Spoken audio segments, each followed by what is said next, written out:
Okay, so get this. Today, we're diving into emotional intelligence.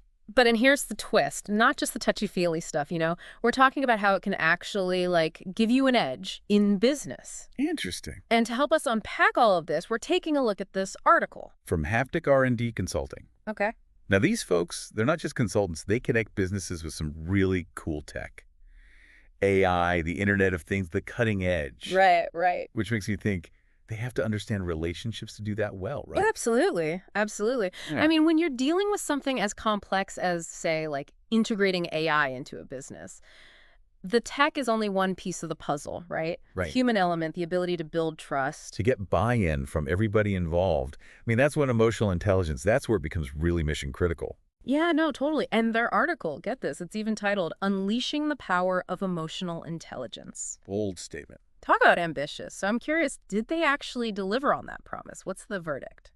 Well, they actually did, and they did it, I think, by breaking down how EI, emotional intelligence, how it impacts specific business challenges. Okay, I like that. For instance, Okay. building trust and rapport. The article calls trust the cornerstone of any strong business relationship, which, I mean, on the surface, kind of obvious. Yeah, it sounds kind of obvious, right? Like, yeah, trust is good. Yeah. But how does emotional intelligence actually build that? Isn't that more about just, being a decent person, being honest? Yeah, so it's more nuanced than that. Emotional intelligence, if we like boil it down, it's the ability to understand your own emotions, to manage them. And at the same time, be able to recognize accurately what other people are feeling, right? Yeah. Now, put yourself in a situation, like imagine a high-stakes negotiation. Okay, yeah. Haptic, they highlight that being willing to be a little vulnerable, showing your own humanity.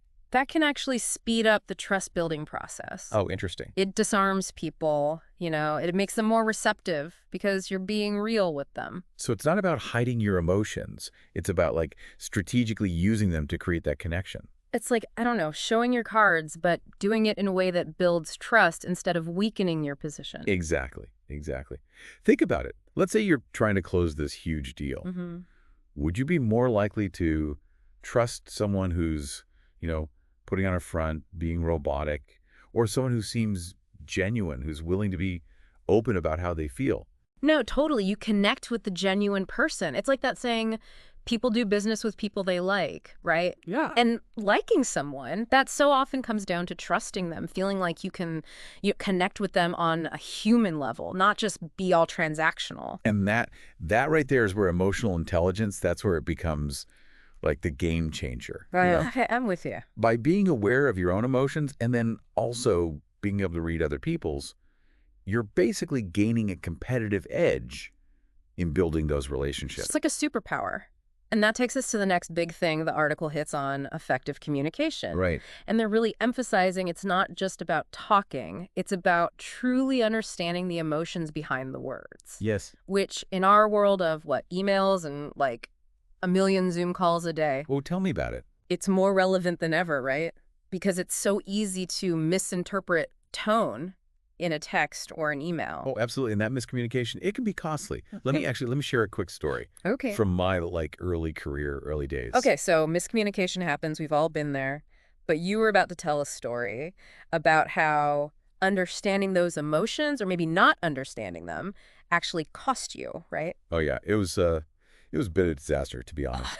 So my team, we were presenting this big marketing campaign to a new client, Mm-hmm. and we were so focused on the data, the graphs, all that, trying to prove how smart our strategy was, Mm-hmm. that we totally missed it. Missed what? The client was getting more and more anxious as we went. Oh. And it wasn't even about the campaign itself. It was the budget. Yeah. We hadn't picked up on their worries about potential overruns, going over budget. Ouch, yeah. Did they say anything, or was it just this like unspoken tension that you only realized later? It was kind of both, actually. Like looking back, there were these little cues. We missed hesitation when we talked numbers.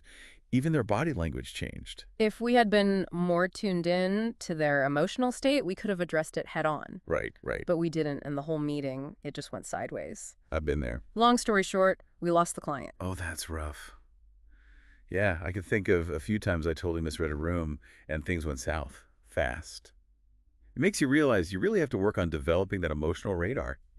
100%. And this actually leads perfectly into the next cluster of challenges that the haptic article digs into, and it's a whole bunch.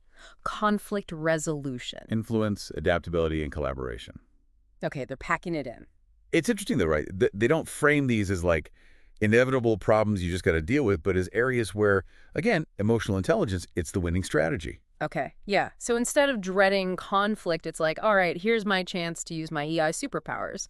But how do those four things all tie together? Conflict, influence, being adaptable, collaboration. It's a lot. They actually build on one another. It's kind of cool. So picture this. You're leading a team project. Been there. Disagreements, they're bound to happen. Oh, yeah. If everyone always agreed, one of us would be out of a job. Exactly. But with high emotional intelligence, you don't approach that conflict like some battle to be won. Instead, it's a chance to understand everybody's perspective, what's behind what they're saying. You don't really like that. Maybe there's info you're missing. Maybe someone just feels like they haven't been heard. And the article, it calls out this interest-based relational approach to conflict. Okay, that sounds intense. What is that? It's simpler than it sounds. Okay. Basically, it means you shift the focus from just arguing your points Right. to figuring out the real needs and interests that are driving the conflict in the first place. Ooh, get to the root of it. Yeah. By finding common ground, coming up with solutions that actually address everyone's concerns. You end up resolving the conflict in a way that strengthens those bonds instead of damaging them. Which is, long-term, what you want, right? Exactly. And what happens when you do that well, when you resolve conflict well? You build trust, and that leads to influence. Which then, paves the way for smoother collaboration later on, right? Yeah. Because you've established that pattern. We respect each other. We listen. Exactly. It snowballs. And let's not forget about adaptability, too. Oh, right. I mean, think about how often business throws curveballs our way, new competitors pop up, the economy tanks, a global pandemic hits. Okay, I get it. Don't remind me about that one. But you're saying our ability to adapt, make those fast decisions, often under pressure. That relies on emotional intelligence, too. 100%. Because being able to read the room, To really assess, okay, what are people feeling? What are their anxieties? Even if they're not saying it out loud, that's crucial to make good decisions. So it's not just about being nice. It's like this almost sixth sense that helps you navigate those really high-stakes situations. And speaking of high stakes, the article doesn't let us forget about customer relationships. How could they?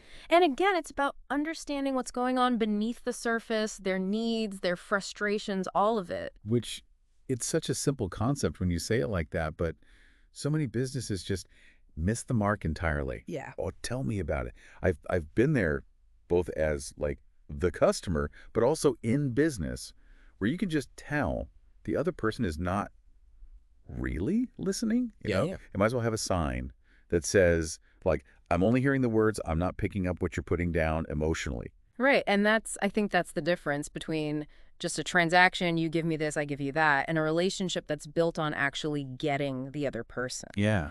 And it made me think about Haptic's own model, their business. They only succeed if they truly get what their clients need, Right. but also what those tech innovators, they're bringing everyone together, right? So it's not just, here's the AI, good luck. It's the human connection again. It's like their whole approach, this emotional intelligence, it's baked into their company DNA or something. It's who they are, not just a tactic. Exactly. Which brings us to a point about the article that I found interesting. They don't get bogged down in specific techniques. Now that you mention it, yeah, it's not a how-to manual. Right. It's all about the WHY, emotional intelligence matters, but not so much, okay, here's step 1, step 2. I noticed that too. It's almost like they're saying, we've given you the big picture, now you go explore what works for you. Yes, it's an invitation to keep learning, but on your own terms. You find the strategies, the tools that fit your personality, your way of leading.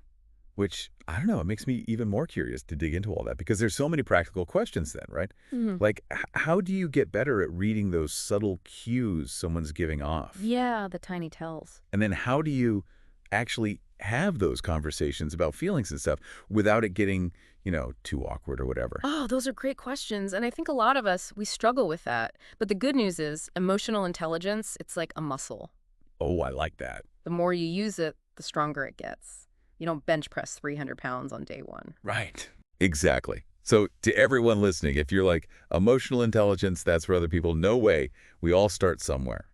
And this deep dive, it's given us a lot to think about. Mhm. How EI affects trust, communication, how we deal with conflict, even just dealing with change. It's huge. It's not about being nice all the time. Yeah. It's about showing up as our best selves, Mm. our real selves, in business, but honestly in life, period. Couldn't agree more. And the benefits, they go way beyond just like making more money or whatever.